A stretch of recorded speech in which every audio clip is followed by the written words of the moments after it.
Hey everybody, wanted to let you know that my new book, Hometown Titan, Build a Local Business That Dominates Your Market, is now available on Amazon and has already hit the bestseller lists. We're going to be coming out with Audible soon and hoping to get it into some bookstores, but it would mean the world to me if you went out and got your copy here today, because in this book, I tell never before told stories on my 12 plus year journey in the moving industry.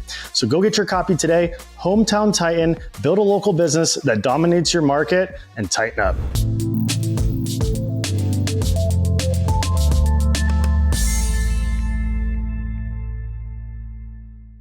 In public relations, you have to figure out a more creative way, and it's through storytelling. So you do get on the news for free, like you said, but it is pretty formulaic and pretty strategic.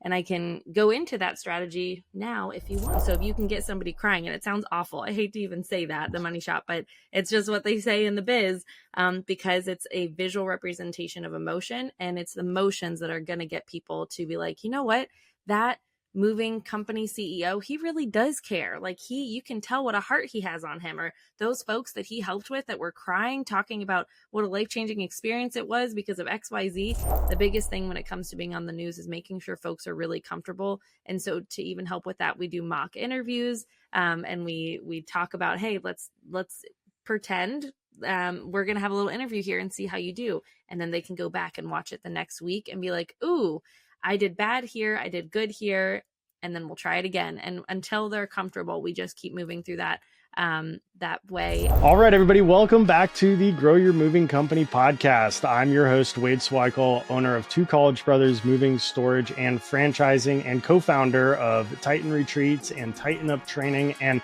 today's guest is somebody that I can talk with for hours, but we've only got about an hour. And this is in the subject of public relations. And for those of you who may not know, I actually majored in broadcast journalism at the University of Florida. And at that school within the University of Florida, go Gators. Our guest today, Christine Whisler, also participated. She graduated from UF, so she's a fellow Gator. And we actually just met a few months ago when we were in preparations for our Hometown Titan retreat, looking to get the word out about it. And some of you all may know that I did a webinar about a year ago on how to generate publicity for your moving company with what I knew, what I was taught over a decade ago, really about 15 years ago. And, things have changed a lot since then. And, I've never worked with an expert on public relations. We've gotten a decent amount of organic PR just from what I already knew. But once we teamed up with Christine and her team at Southern Palm Communications, which is a national PR firm based right here in Tampa Bay, our results exploded. We got tons of news stories on virtually every single major news outlet in Tampa Bay. And it was valued at over $200,000 worth of publicity that we got simply by getting news stories and getting that attention from the mass media. And this is an excellent way to get exposure for your moving business in whatever part of the country that you are, because everybody has local news stations. And a lot of moving company owners, think that you have to pay to be on the news, or you have to pay to, run TV commercials. But that's simply not the case when you can generate good public relations and PR and press, and get those news reporters to reach out and cover stories. It's essentially free advertising when you can get their attention and get something newsworthy on the table. So welcome to the podcast, Christine. You're with Southern Palm Communications, and I understand you're an Emmy Award-winning anchor, reporter, and producer from before you started your own PR firm. You worked actually in there. You saw how the sausage was made, and you worked for NBC, ABC, NPR affiliates. Locally here, WFLA is the big NBC station in our market. And you were right there in the mix, doing it from all angles, producing, reporting, actually anchor. You won an Emmy. So you clearly know your stuff. And I attribute that to our mutual education from the University of Florida, one of the top journalism schools in the country. But welcome to the podcast. Thank you so much for coming on. Tell me a little bit about your background in your own words, if you could. Well, thank you, Wade. Wow, I'm red in the face. What an introduction. I am so grateful. And go Gators. Absolutely. We Go Gators. had a great alma mater. And I really think our time there for my first season of life with my first career, which was a news reporter, primarily news reporter. Like you said, also did the anchoring and producing, won the Emmy, got the little piece of metal. And I did it for a little over a decade, loved that season of life, but ultimately knew how the sausage was made and saw where there was a need for different organizations, especially ones trying to do good in the world. I know you guys are always trying to help people when you're moving, right? You are a company of service and trying to help others. So helping companies like yours to get into the news on a regular basis, because the thing with the news is there's just an inundation of ideas and different competing story ideas, if you will. So getting in there on a consistent basis is really key.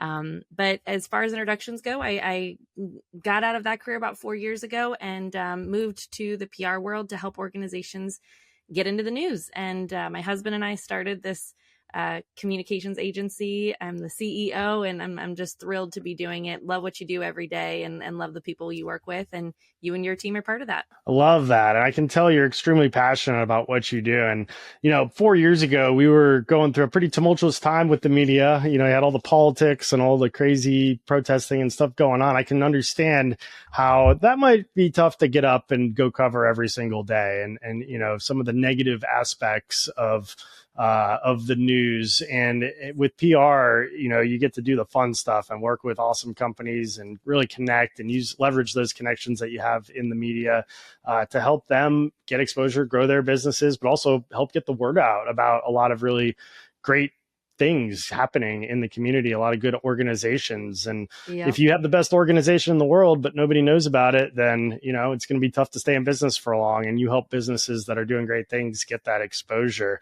Talk to me a little bit. You got us a ton of press coverage leading up to the event. But what is PR, and how does a moving company get on the news? Yeah, great question. And to go to what you said earlier with the reporting on the bad stuff, we have some terms in the news biz: slime, grime, crime. If it bleeds, it leads. And those are the kinds of things that I was just like, oh, I see the good organizations in the world. I'd say 95% of the world is trying to do good. And that's what we're trying to get the exposure, right? And we figured out it's pretty formulaic. And to answer your question, as far as getting things into the news, storytelling. It's all down to storytelling. So if you're going to get a paid advertisement, that's very transactional. That's different. That's more on the marketing side. And that's, we're going to give this the news, let's call it $2,000, and they're going to run this ad for us. In public relations, you have to figure out a more creative way, and it's through storytelling. So you do get on the news for free, like you said, but it is pretty formulaic and pretty strategic. And I can go into that strategy now if you want. Yes, please do. I've had ideas from my own training and experience in what gets picked up by the news, and not everything does. I've thrown a lot of stuff against the wall that didn't stick, but every now and then we get an awesome piece, whether it's on TV or in the press or now a lot of stuff online. But yeah, please tell me, like, what makes something newsworthy? Yeah, absolutely. So I know when we got to work with you for leading up to that event, that $200,000 of publicity value we were able to get was just in a matter of 2 months or so. Maybe even just a month. I mean, it was a lot in a little bit of time. Yeah. And what that publicity value means for folks that don't understand this world is that's if you were to pay for an advertisement on those TV channels that the news was covering, that's how much it would have cost for an advertisement. So we were able to get your name into the news at a much less cost, as you know, and a 20th or was, I don't even know, math is tough, but a small fraction of that. And that is our goal, is to get you into the news multiple times, and it is done through storytelling. So with every good story, the example that I like to put out there in the news is, let's say there's a tomato story. So we're going to bring it to the basics here and just make it down to the fundamentals. So there's a tomato diseased issue out there, and there is a character and an expert in every story. So the farmer is who the news would talk to as the expert, because he's out there growing tomatoes. He knows them inside and out. And then as the character of the story, they would talk to a mother named Mary in the Publix shopping parking lot about how she's not going to be able to feed her son Timothy tomatoes that night. So if that kind of helps frame every news story, most news stories have a character and an expert. And now that you and your listeners know that, you won't be able to unsee it in the news. And they put together a 2.5-minute story called a package. And that is part of the formula for getting in the news, is having a good character. So a lot of folks will go to the news and say, hey, I'm an expert. Talk about me, do stories about me, do stories about my great moving company, get me on there. But it's one thing to toot your own horn. It's 10 times more valuable when you have others tooting your horn, right? So getting the folks who have used your services to talk about why they have been so positively impacted by you and your company, that's where the storytelling comes in. And that's where you get the golden nuggets, that if they can be emotional, even better. Yeah, I do remember hearing about that. And every now and then you'll see a news clip that goes viral where it's like some guy like, oh man, they came and stole my tomatoes and kids were throwing them out my house and I shot them with firecrackers or whatever. Like it's, you hear these like characters and like it gets picked up and circulated all over the place. So you brought up a good point though. What's that? The news reporters know what they're doing when they're talking. Oh, yeah. And they tend to isolate. I know we were taught like isolate like the wackiest things that this person's saying and like put that clip, because it's like people are going to be like, oh my gosh, like they shot them with firecrackers. Like, it's something crazy. But, you mentioned like tooting your own horn, like, hey, cover me. We're the best. We give the best service, blah, blah, blah. But that's like kind of like advertising along the lines, like what makes it newsworthy? Because we might have, a really satisfied customer and we might say that we're the expert in moving and we provide the best service. But I mean, that happens in most every business. Like, how do you distinguish it between like what a producer or a reporter might look at as like self-promotion advertising versus what is something that's actually newsworthy that the audience that's tuning into the 6 p.m. evening news is going to actually care about? This show is powered by HeyLou's virtual assistant team. They've revolutionized how we run our business and can handle anything from inbox management to social media, research, and yes, even production of this podcast. Want to reclaim more than 20 hours a week in your business so that you can focus on the things that really move the needle? Use our link in the description to get started with your own dedicated VA with HeyLou. And thanks to HeyLou for powering the Grow Your Moving Company podcast. Yeah, great question. So there's a couple different spokes to the wheel. So we look at getting news coverage like a wheel, and there's all these different spokes, right? There's proactive and reactive. So the reactive stuff is if there's something happening in the news that's really timely. So let's say there's a moving in this realm of the world, if there's a moving company that stole all of somebody's goods, and then news reporters around the country want to talk to the local folks about why that national story was such a big deal. So and to boot, especially if that moving company stole all the goods of 10 orphaned kids or something, right? The news is always looking for that emotional angle that people are going to connect with. And if there's some big national story like that, then local reporters want to tie local moving companies to a national story like that. So that's the reactive piece. And then the proactive piece is there's all these different launching pads. So if you go on Google and look up what are the national holidays for this month, for the month of May, and I have, since we get to work together, I have one of the things up that we've gotten to talk about is National Moving Month. It's the biggest moving month. It's the start of the biggest moving season, right? It's Memorial Day through Labor Day.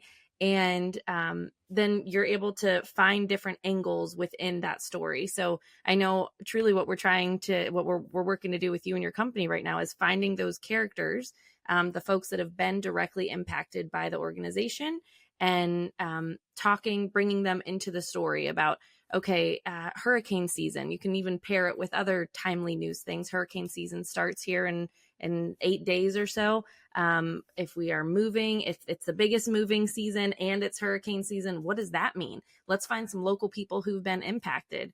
especially the elderly here in Florida. You know, if there is an elderly angle of folks that you have helped, which I know that there is, and talking to that Bob and Sue and having them talk about how your moving company has helped them so much, and then having you as the expert, having you talk about what exactly it is that you were able to provide and why you did it. And emotion is something that the news is always looking to connect people with. So if you can be emotional as an expert, even better. If the characters can be emotional, and when I say emotional, that's emotion evoking, angry, sad, happy. They have a term, if you get somebody to cry while you're interviewing them in the news, that's the money shot.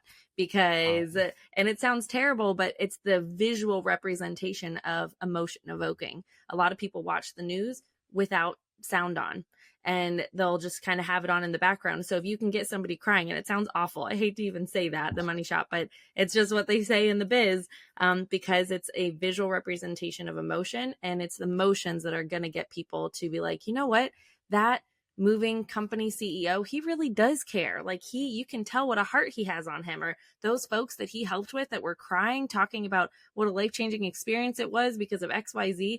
That emotion is what's going to usually move the needle, make them pick up the phone and call you. No, that makes total sense. And, that's exactly, I remember hearing, if it bleeds, it leads. So it's like almost that emotion, whether that's somebody crying or that's invoking some kind of fear about something. But we don't want to make people afraid of moving companies. Right. We don't want to make people think that like they're sad because they hired us as their moving company. So how can we spin that to make it reflect positively for us?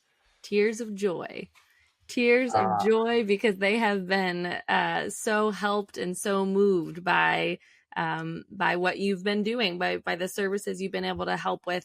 Especially, I'm just thinking like hurricanes, if something like that with you were able to save their stuff, and even more specific, the better, right? So if you were able to save their father's ashes or something like that, like, holy smokes, what an emotion evoking story that would be, truly. So getting those little details really helps when it comes to the emotional stuff. Gotcha. So that makes sense. And if you're in the Midwest, obviously we have hurricanes here in Florida, and we can spin a lot of different things moving related around hurricanes, whether it's preparedness or after the storm, helping people get their stuff salvaged. I know we had a lot of business here in the area after the last couple hurricanes where, people lost everything except for some big pieces of furniture that they needed something to do with while their house was being remediated and then, stored and then delivered. And that, I feel like, it's a timely thing. It's playing off of local current events that, makes sense to cover this angle, because the reporters are looking for basically different angles when there's ever a big thing happening, right? Like when there's a hurricane, like what are all the different, they're going to talk about it for weeks after the fact. Like, what are some of the different angles? And in the Midwest, it might be tornadoes. Maybe you're moving storm shelters for somebody, or, well, I don't know what, really, we don't get a ton of those here, but like, what are some of the angles that reporters are looking for when there is a big local happening?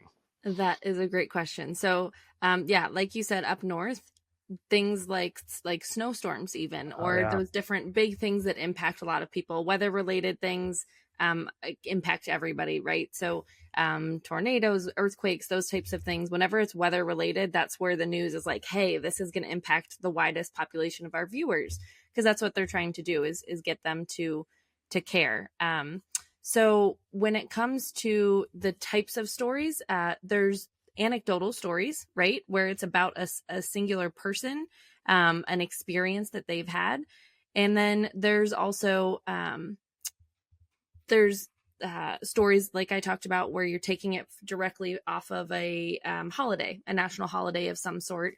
For example, I know this isn't moving related, but there's a National Haircutting Day. So you can be as creative as taking something like National Haircutting Day and tie that to your moving company, doing that by something like Cuts for a Cause. Hey, if you come out to this like local haircut shop, we and we would want to spin it. I'm just thinking this off the top of my head, so this hasn't been workshopped thoroughly yet, but we'll do it on the fly.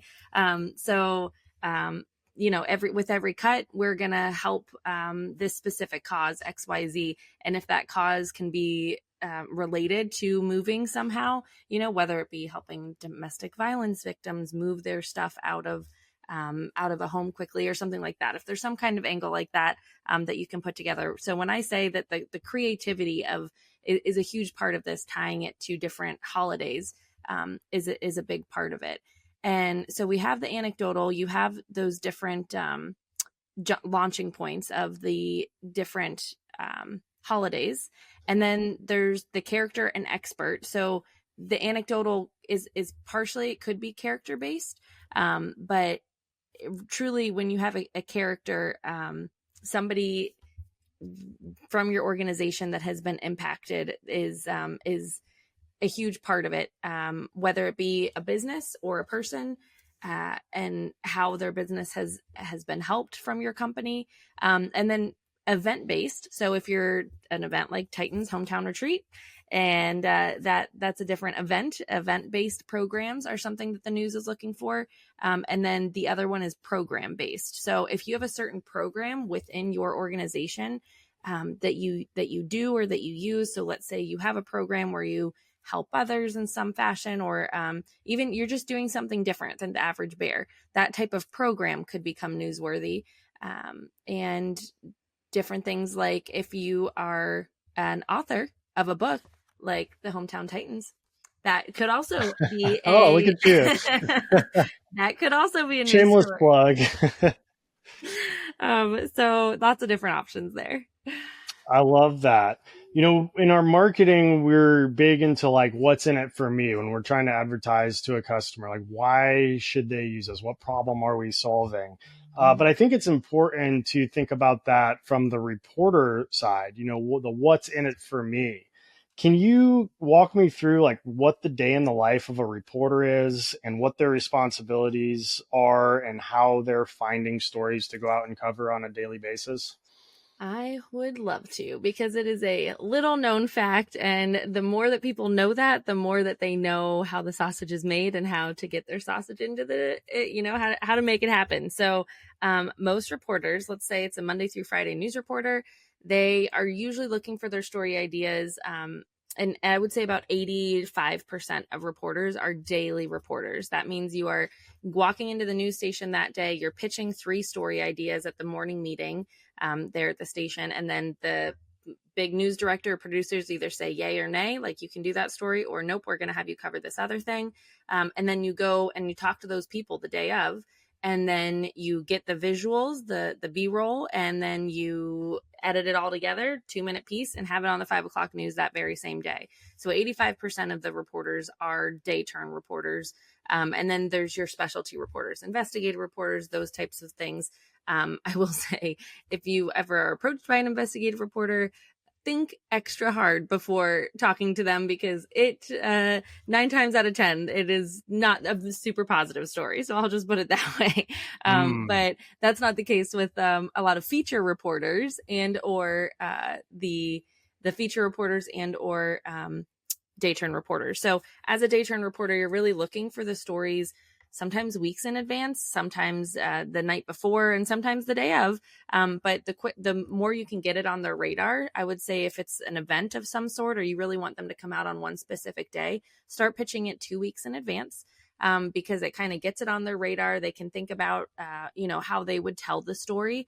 A lot of reporters really pride themselves on that creative component of being storytellers, and not just,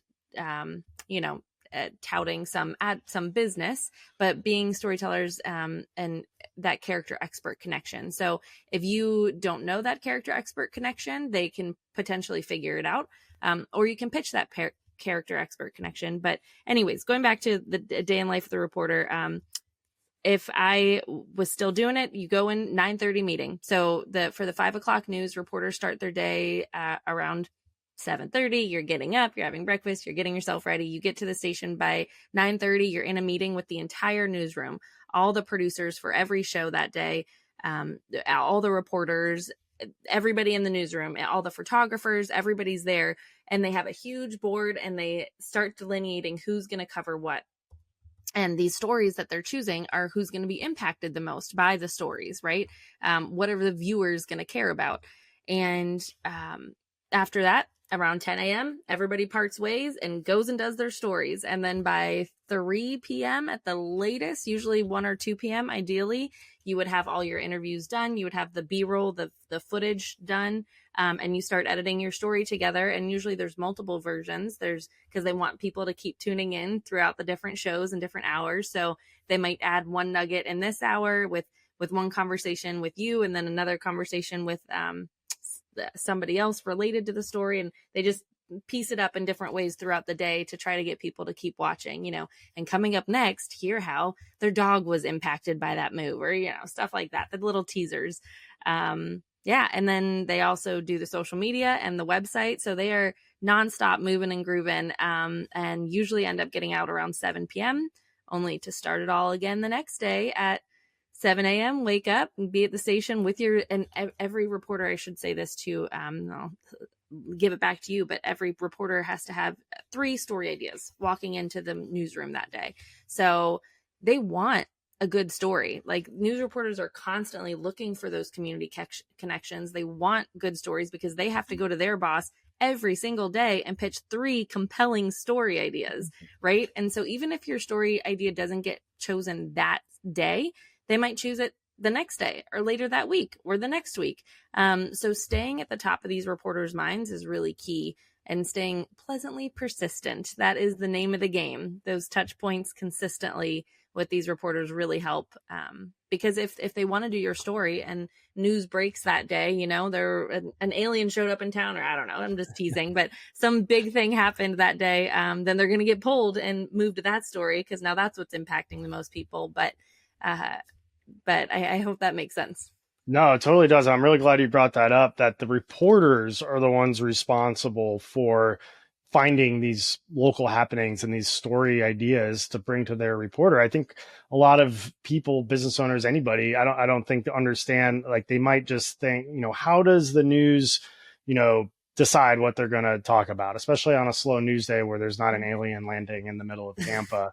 And I know, like, most news stations, they'll have like an email or a phone number to call if something's breaking.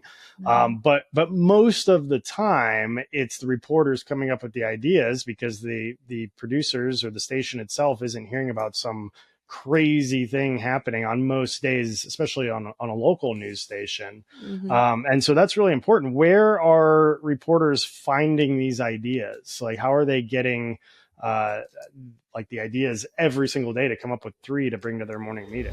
I want to take a second and tell you all about Tighten Up Training. As a co-founder, we've spent months and months and months and a lot of money pooling together resources from some of the best moving companies in the world. And we're excited to bring this to an online platform available to any mover to use at an affordable price. Tighten Up Training has over 200 videos, including mover training, your highest turnover position, so that you can reduce claims, streamline operations, give your team the tools to perform at the highest level of service that generate repeat and referral business and allow you to charge higher prices, as well as sales training, marketing training, business development, leadership. We're adding more content as we speak. We've got legal training in there. We've even got door-to-door training for the moving industry, thanks to Lenny Gray at the Moving Titan Retreat.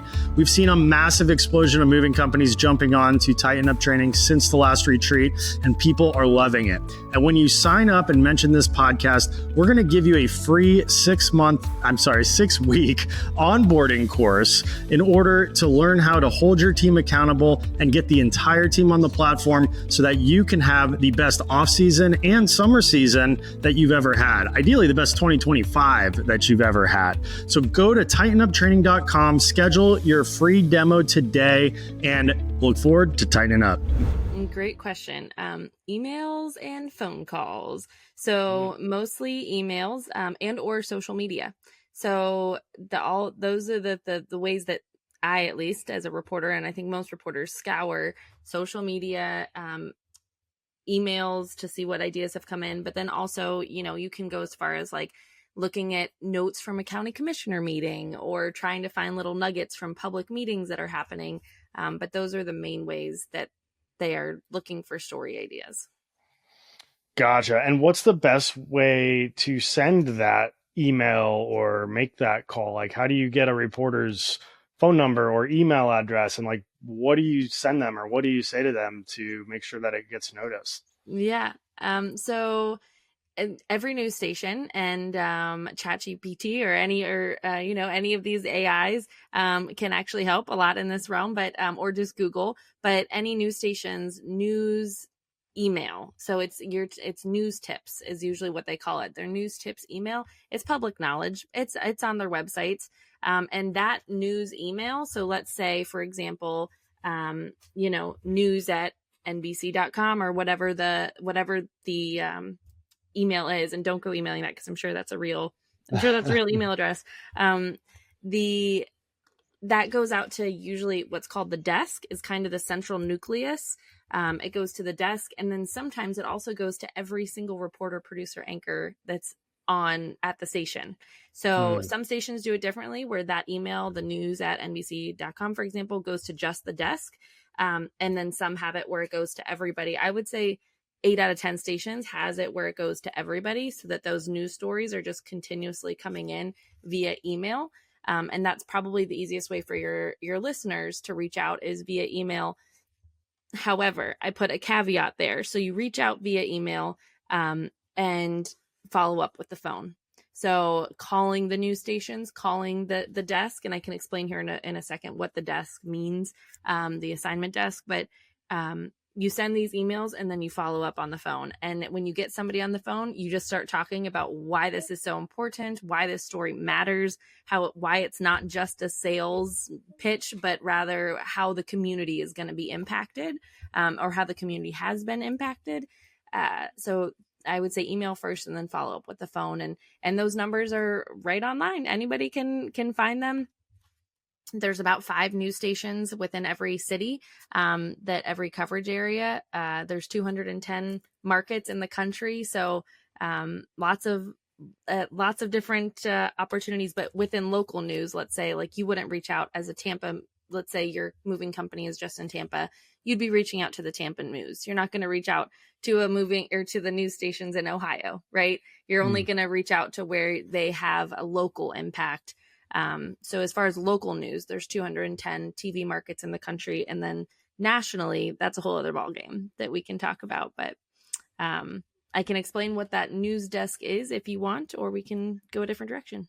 Yeah, no, that's interesting. And one thing we've done in the past is we just went to all the major news outlet websites, and they usually have a reporters section where you can like see the bio and some contact info for every reporter. And this is a good task for a VA, or if you have the time to go do it yourself. I originally did it myself before we ever had VAs, but you can build out a spreadsheet of all of their emails, like their individual emails. And then of course you have the main news desk email. And when you're sending out those emails, obviously you're essentially sending out a press release. Yeah. Is there like a specific format, or is it like a way that you should like send it to make it appealing to them to open it? 'Cause I'm sure they're getting all these emails, they're probably getting dozens and dozens of emails a day. What are they looking for in that? What's a press release supposed to look like? Yes. Okay. So I'm pinning that to add on to the statement you just made about the websites. I highly recommend that individual website searching. And if you do, look at their bio and they say something like, I love running on the Oregon Trail, or they say something, start your email with, hey, Mary, I also love running on the Oregon Trail, ... Here's a great story idea. And it just shows them that it's not just a mass email. The personalization really matters when it comes to reporters, because they're getting on average 400 to 500 emails a day. Wow. They are getting inundated because that nucleus system that I told you about, where they have that news desk, right? The person who's running the newsroom, who's helping figure out which reporters are going to which stories. They're just getting inundated with these story ideas. So any kind of personalization that you can do to make yourself stand out is key. And that leads right into what you just asked, which is how can you make your pitch stand out? So the difference between, for those listening, difference between a pitch and a press release. I know you know, Wade, because College of Journalism, but a press release is usually a one-page. We recommend keeping it just to that one page, just because Twitter culture, the X culture, if you will, people, the attention span, but keeping that press release to one page. And that's a really formal announcement about something. So let's say a big event that you're having in a couple months would require a press release, a give back donation experience that you've done with how much you've raised for the community. That is a press release. So that's one thing. And then, but usually I would say 9 out of 10 times what you're doing when you're trying to get these stories, it's not a press release, it's a pitch. So you're pitching these ideas to the news stations, and then those reporters walk in with those pitches to their boss. And what the difference is it's only a paragraph. It's so much simpler than a press release. So I just want people to know, like, they don't have to write out this whole formal thing. It's just usually about a paragraph. We actually only recommend a paragraph because if you make it much longer, they're not going to read it. So they're busy, they're trying to do things. And so really getting in that one paragraph, the who, what, when, where, why. That's, if you're going to just start writing pitches for yourself, that's what I would recommend, is just type out who, what, when, where, why, bold those portions, and then have the other portions unbolded, the answers to those questions. And that will help not only them, but you figure out, okay, who is involved in this story? Why is this story important to the community? When exactly is it happening? When can we do the interviews? And then also add in there interview potential. So who it is that can be interviewed, your expert and your character, great time to put those. And then visuals. Visuals are really, really, really, really, I can't stress enough how important visuals are when it comes to TV, because it's TV, not radio, right? And nobody just wants to see the talking head that is going on about something. They want to see the boxes being moved. They want to see the blood, sweat, and tears, and they want to that those visuals take the viewers to that place. So the visuals are really important. You can do that with before and after photos, and I can actually give you a little tidbit into B-roll training here if you want, like how folks can take their own B-roll to send to the news. But what is B-roll for any listeners that aren't familiar with that term? Oh, wait, so many things. So I could just talk all day about this. So back in the day, old school, I like 15 years ago when I started the news reporting thing, our cameras were huge, right? Half the reporters out there, I sound like a grandma, half the reporters out there these days are with iPhones. I had a like 60-pound camera. It was this massive thing. And you had these cards that were thick, and you would put them in the camera. And then how things have changed, right? So to answer your question, A-roll and B-roll, back in the day, all this clunky equipment that used to exist, A-roll was when the person behind the scenes at the news station who's kind of directing what's happening on screen with the person, the anchor, talking on camera, and then the visuals of the moving company, let's say, of the boxes that they're moving. A-roll is the reporter or anchor, and the B-roll is the visuals of stuff that's happening, like the moving boxes, the kids at the park, the whales jumping in the water, whatever the visuals might be. So that is where the term B-roll comes from. It is very outdated, but it's still used. It's still lingo. And what that means in today's terms are 10-second shots. So anybody can create B-roll for a news organization by holding their iPhone, Android, whatever kind of phone that you have. You hold it. I recommend keeping your elbows in to like create your own little tripod and create stability. And you just hold that camera for 10 seconds. And on one shot, let's say a wide shot, so like getting the whole room, if we're going to do the example of a warehouse and moving boxes, your 1 10-second shot would be the entire warehouse.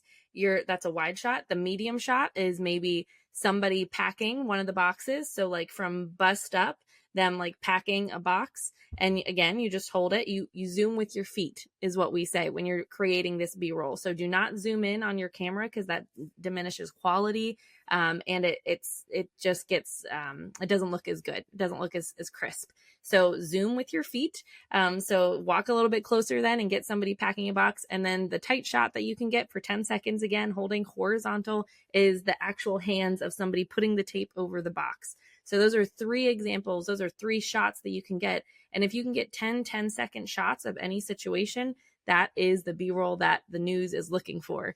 And they has this other term called nap pops, natural pops. So let's say you get I can't even think of if the tape going on the box, like that loud noise. Truck door closing or something, or somebody dropping a box and shattering glass everywhere. No, I'm just kidding. Don't share that one.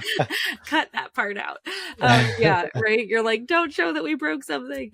But yes, exactly. Those noises are what they use that are called nap pops, and sound is what brings people when they're at home watching TV on their couch. Sound is what brings people there. So whether it be the cheering in the crowd, the box dropping, the tape going over the box, they love those little nap pops. So if you can get those in your B-roll and not people looking at the camera being interviewed. So the interview is a different thing. So don't try to like be talking to the camera like while you're taking the B-roll. The B-roll should be a fly on the wall, not a lot of eye contact directly with the camera. It's a very fly on the wall kind of look that the news is going for. Most of you have heard me talk about Moversville and the power of their email marketing service that has helped us increase leads by over 112% over the last year. But have you heard of Moversville Connect? Moversville Connect is an incredible resource for all things moving. They feature an array of vendors and services and lists like insurance providers, softwares, equipment suppliers, marketing sources, and much, much more. The best part? This resource is free. Go check out Moversville Connect today by going to moversville.com and clicking Connect. That's moversville.com and click Connect and discover the world of Moversville beyond email. Yeah, I'm glad you brought that up because, it makes the reporter's job easier. And it goes back to kind of that what's in it for me. I got so much to do. I got to produce like a package and a story, and I got to pitch my ideas. I got to sift through 500 emails. What I've found is like if you can make their job as easy as possible and you're the path of least resistance, they're naturally going to want to take the path of least resistance and the easier road, as long as it's still the quality that they want to see. But I mean, reporters can go get B-roll themselves, but if you can already have something that they can use and work with, and even if you have the ability, and with Chat GPT and stuff, you could probably write up like a mock story to really paint that picture. But I feel like it serves 2 purposes. One is to like paint the picture with the B-roll and what they're, what's going to be on TV. And the other side of it is it just makes their life easier if they don't have to, go try to figure out where those nap pops are and what, shots to get.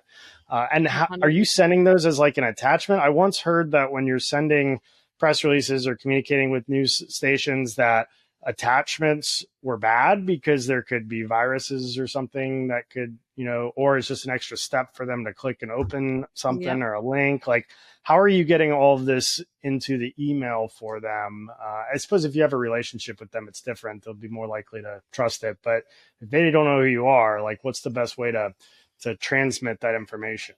That is a great question. I would say as far as the pitch and or any of the information, put it in the body of the email. Like you said, you're spot on about those viruses, or sometimes it doesn't open. They have a Mac versus PC, what all these little techie things. You don't want that to be the reason that your organization isn't getting the news coverage it deserves, right?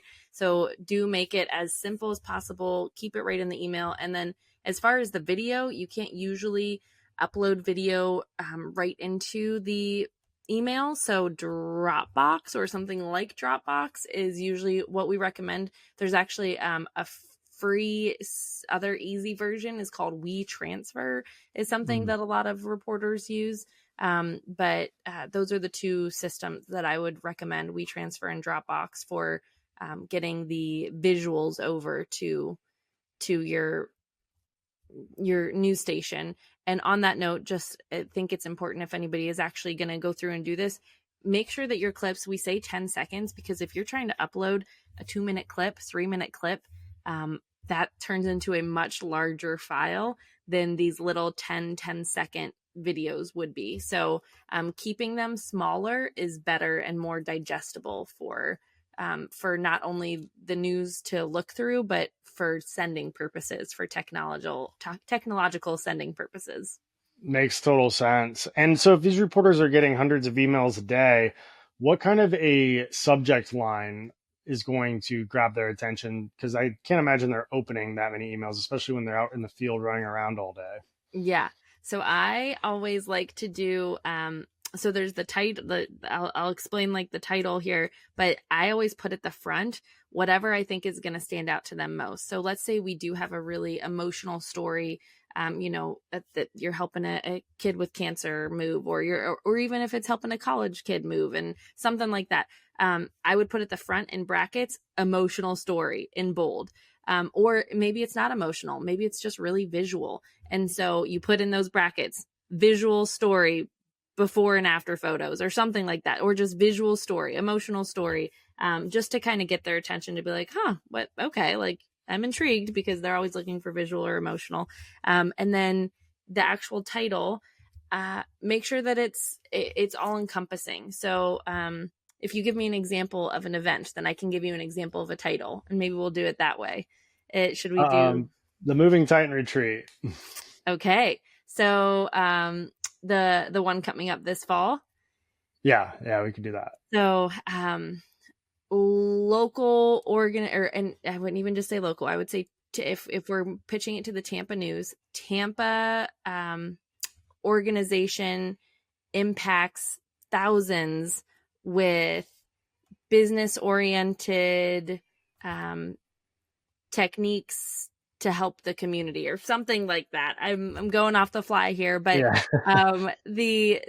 talking about like who it is, what's happening, and who it's impacting, trying to get all of that in the title. And anytime you use the word community, impacting the community, the news loves that, because that's what they want their stories to do, is impact the community. So just another tidbit of pro tip there. Love it. No, that's really good information. Can you build relationships with these reporters as a business owner? And does that increase your likelihood that they'll feature you in a story, or is there any ethical boundaries that you're not supposed to cross with them?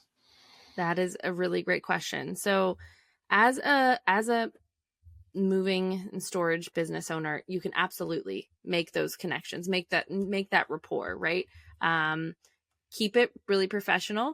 I would say, even if you hit it off with the reporter, don't go out drinking with them, all that stuff, right? Like, it just, it complicates things. But because what they are really looking for, and I say it complicates things from a journalistic standpoint, right? It wouldn't complicate things for you. It would complicate things for them, in the sense of like ethics. Like, okay, now this person is my friend, and if they pitch me another story, can I do a story on my friend? So that's why you want to keep that professional relationship going. As far as I'm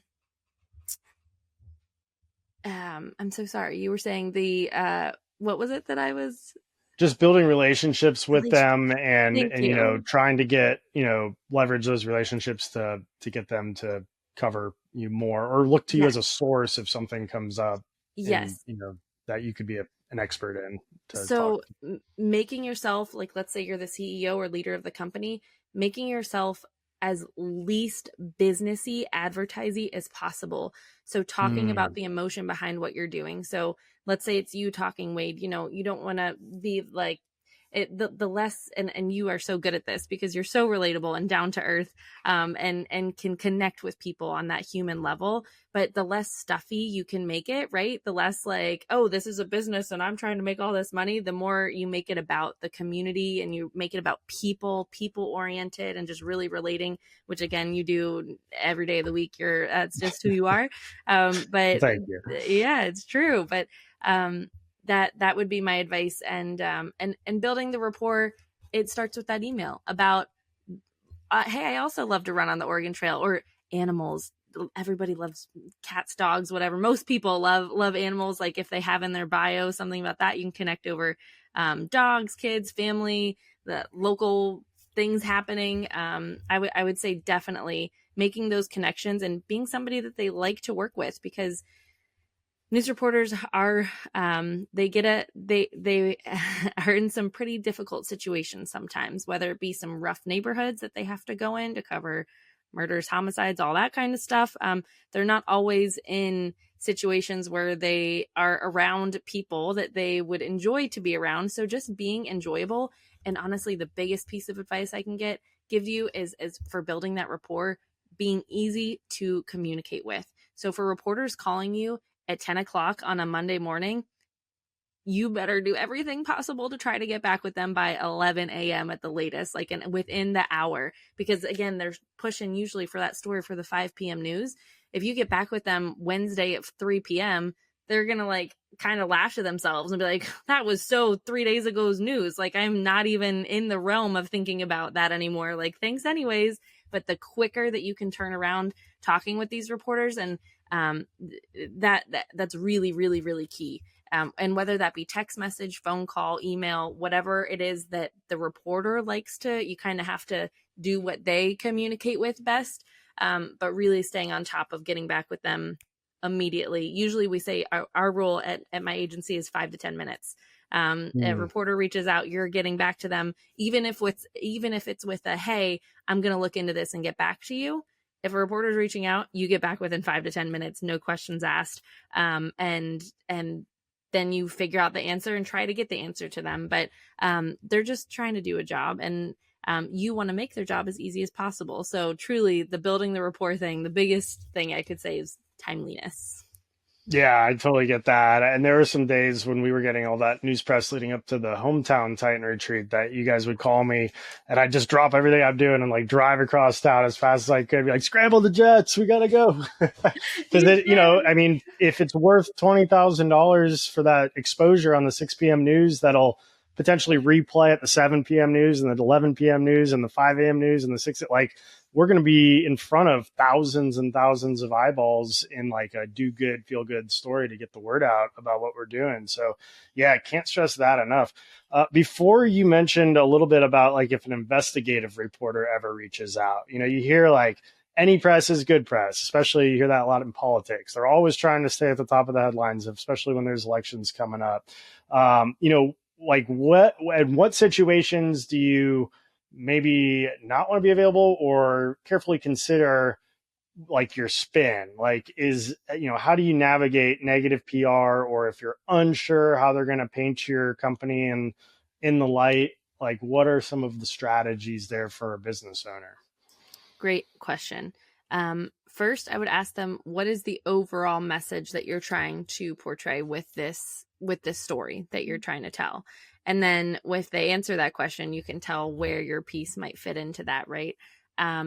Ask them, who else are you talking to for this piece? Who else are you talking to for this story? Because if they're talking to 5 different moving companies, let's say, are they going to try to pit all your answers against each other and, have like show a discrepancy of some sort? Or are you the only company that they're talking to and the story is about a low-hanging fruit, if you will, something weather related, and they really are just looking for an inquiry of or an expert to talk about something. So I wouldn't I would just be careful if it's ever an investigation. I hate to even say that. I have so many friends that are investigative reporters, and we joke about this because it just they have a way of smiling to your face, and then the story comes on and you're like, oh my gosh, that's so incriminating. Like what? Like it's so it's just I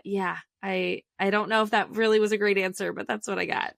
Yeah, I guess it's situational. I mean, you hear these stories sometimes about like I remember years ago in Tampa, there was I think it was a 2 Men and a Truck franchise.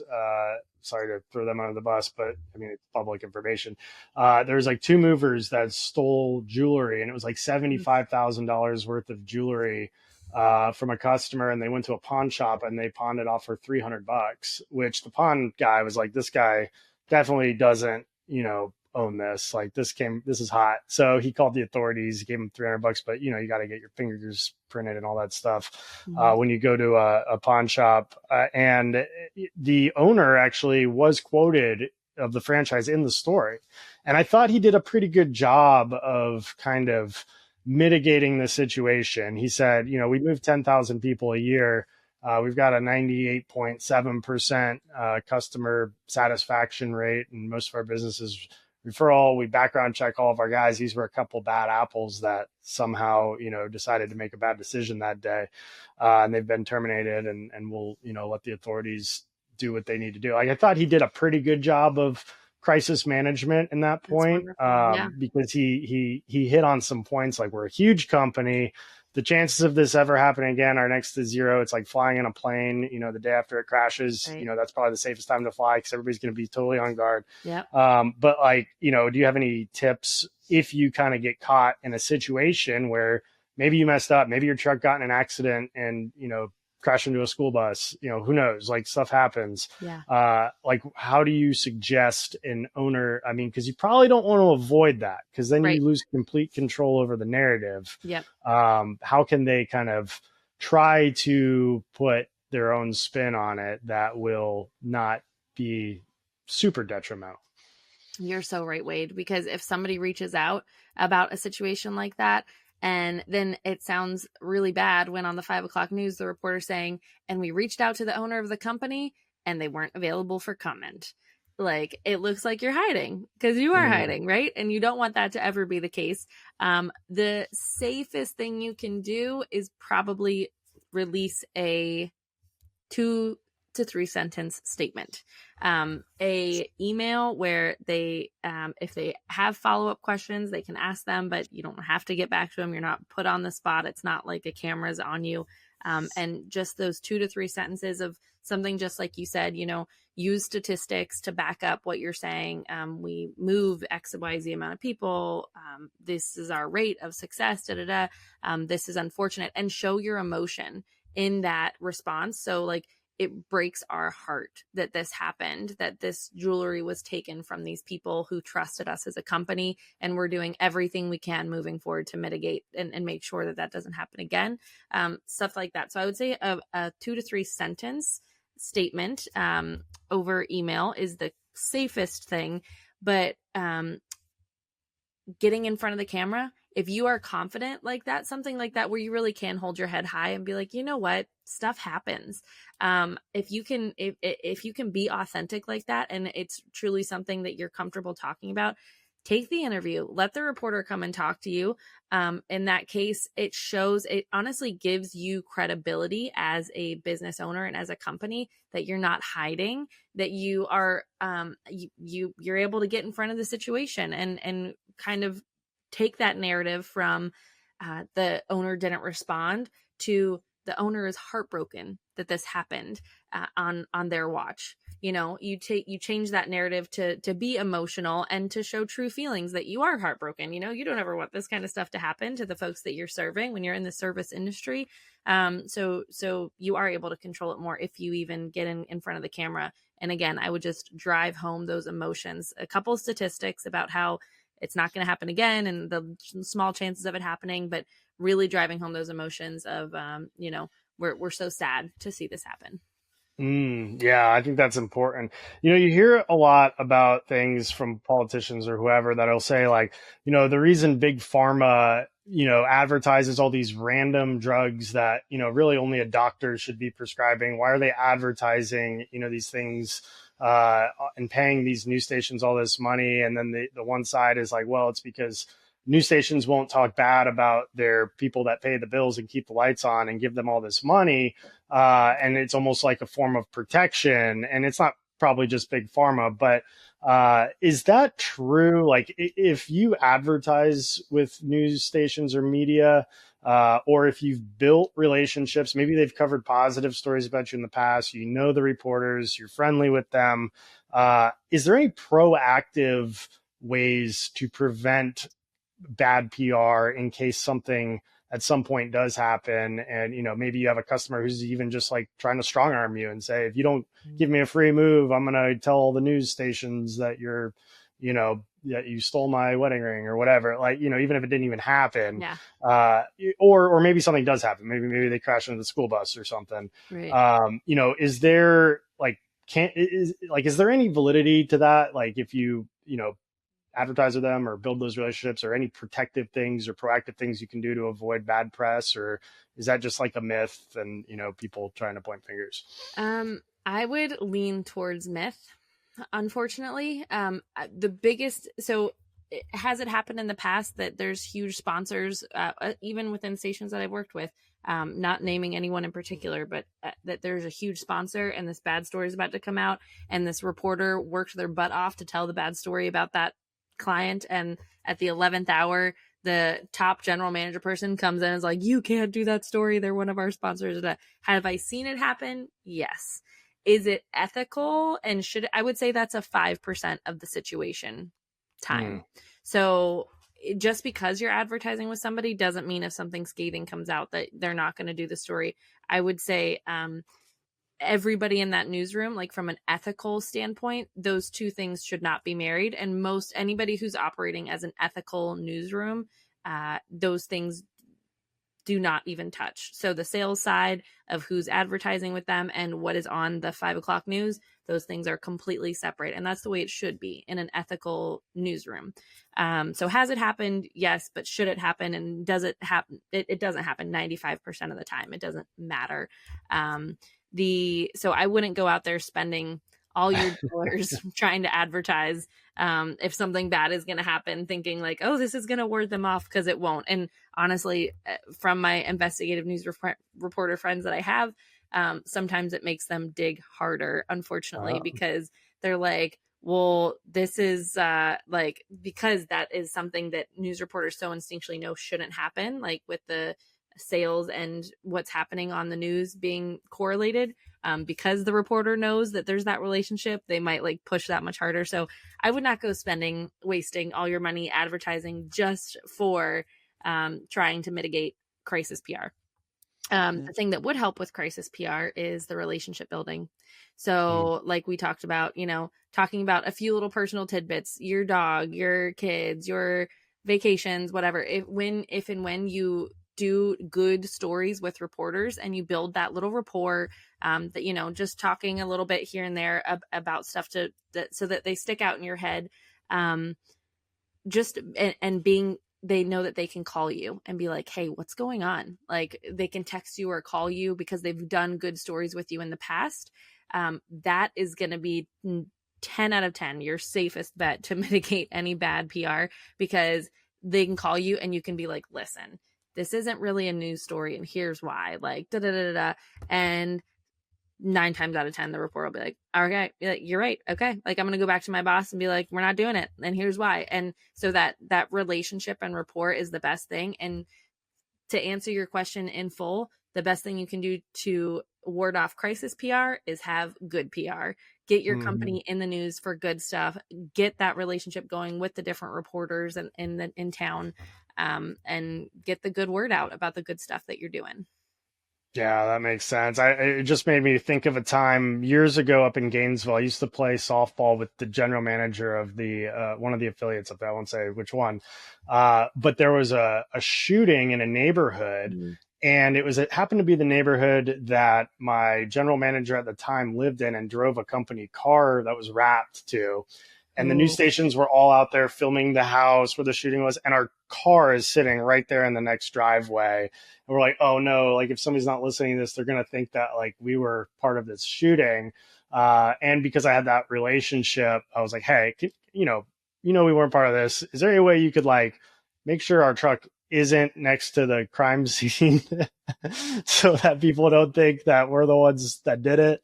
And he was like, yeah, technically like, news and what I do is separate, like that's up to the producer, but I'll let them know to not paint that picture, and it worked out. So that's amazing. Can you imagine the crime scene tape with your logo in the back? Oh man, yeah, I was panicking for a minute there, but this is great, Chrissy. We've gone over a lot of really good information and a lot of stuff that people can go out and do on their own with AI or just scraping the internet for contact information and a lot of good strategies. And I think it's important for everybody to know whether or not they work with a PR firm or they don't, especially if they're going to try to do some of this on their own.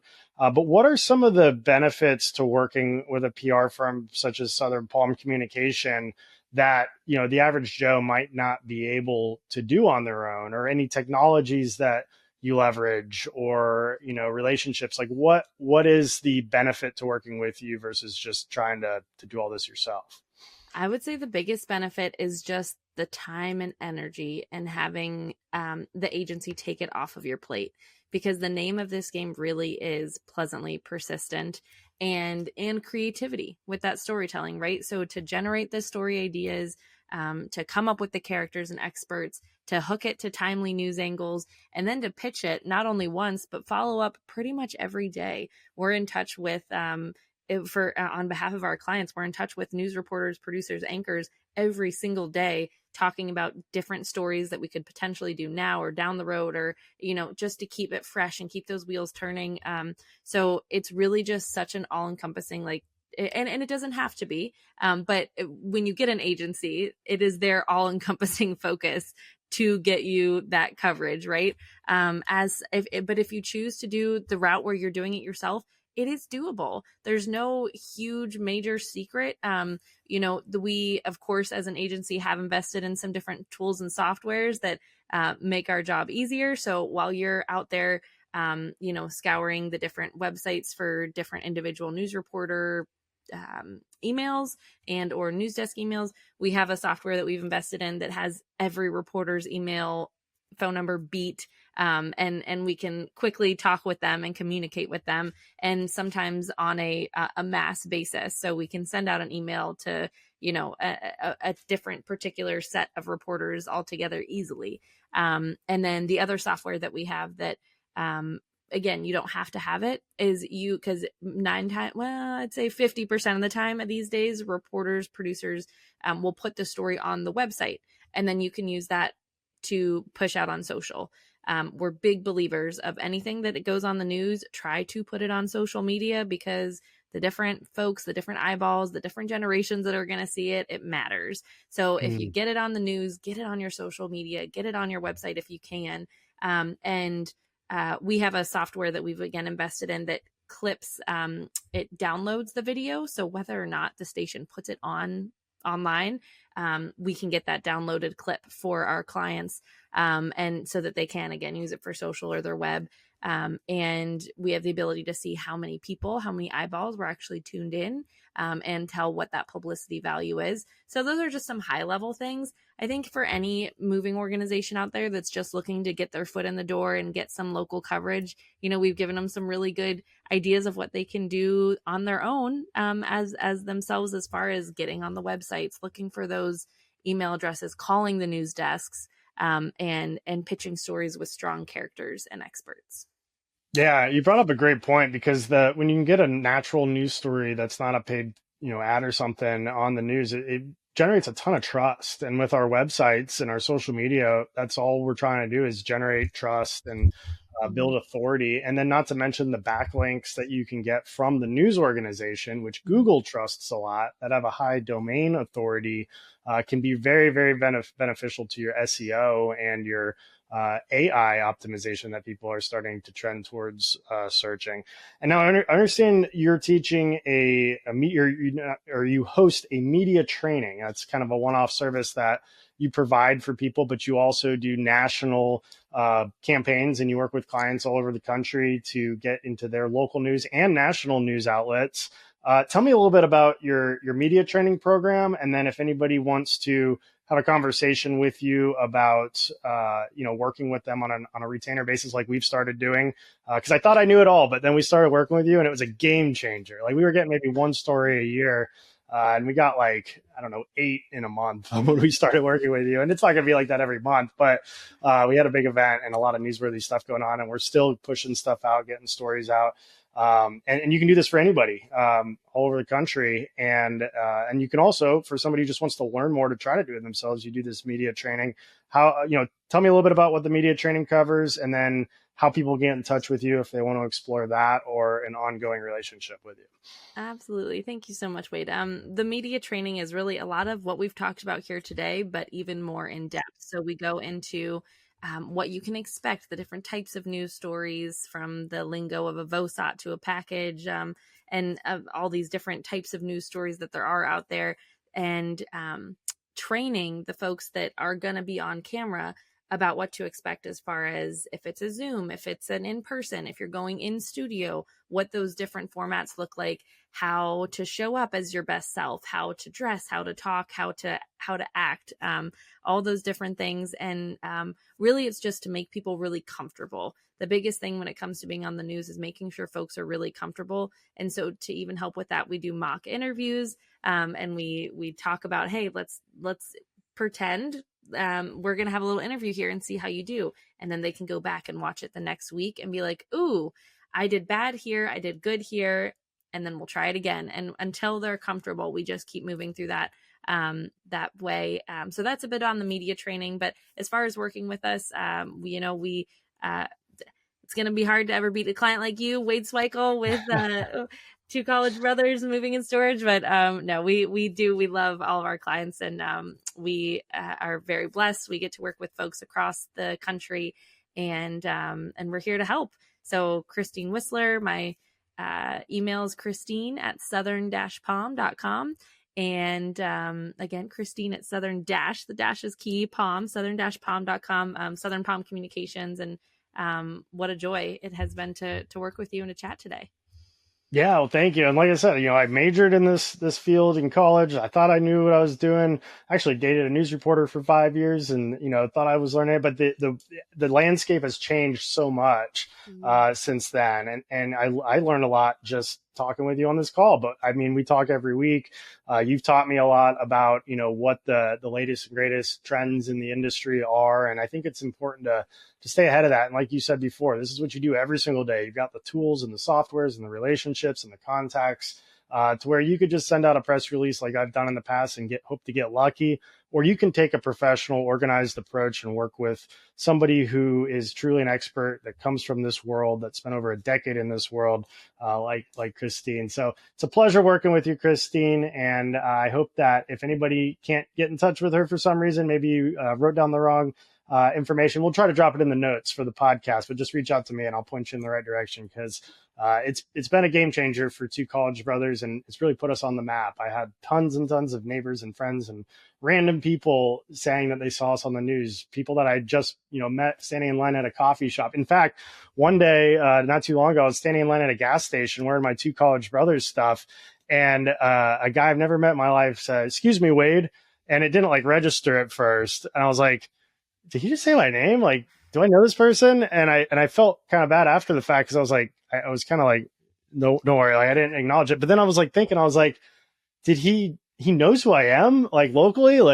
Is that because he probably saw me on the news? So, and I'm wearing my Two College Brothers stuff. So, you never know. You never know what kind of doors it'll open, who you'll see. And that's where having an expert comes into place. But it is stuff that everybody should know, whether they work with you or not, just in case you have something newsworthy and want to tackle it on your own, or try to do some crisis management. But thanks, Christine. This has been awesome. Thanks for coming on to the Grow Your Moving Company podcast. Any parting thoughts that you have? Just such a joy to work with you, and for everybody out there, just go get yourself in the news, get some good stories, get those stories out there, and push ahead. I love it. Well, thank you all for tuning in, and until next time, we'll see you later. Before we wrap up, I want to thank the team at Hey Lou for making this show happen. Hey Lou is a virtual assistant placement and management platform owned by a fellow moving titan, and they provide the production for the Grow Your Moving Company podcast. But here's what's really amazing. Their virtual assistants do way more than just podcast support. From managing my crazy schedule to handling client communications, data and KPI analysis, and even sales support for a fraction of the cost of traditional salaried in-house employees, they're truly a secret weapon behind Two College Brothers growth. Curious how a VA could transform your business? Check out our referral link in the show notes. Thank you for tuning in to another episode of the Grow Your Moving Company podcast. If you would like to learn more about any of the sponsors listed on this show, want to apply for the next Moving Titan retreat, or interested in owning or working for Two College Brothers franchise, drop me a line at wade@twocollegebrothers.com. Moving out. Have a great day.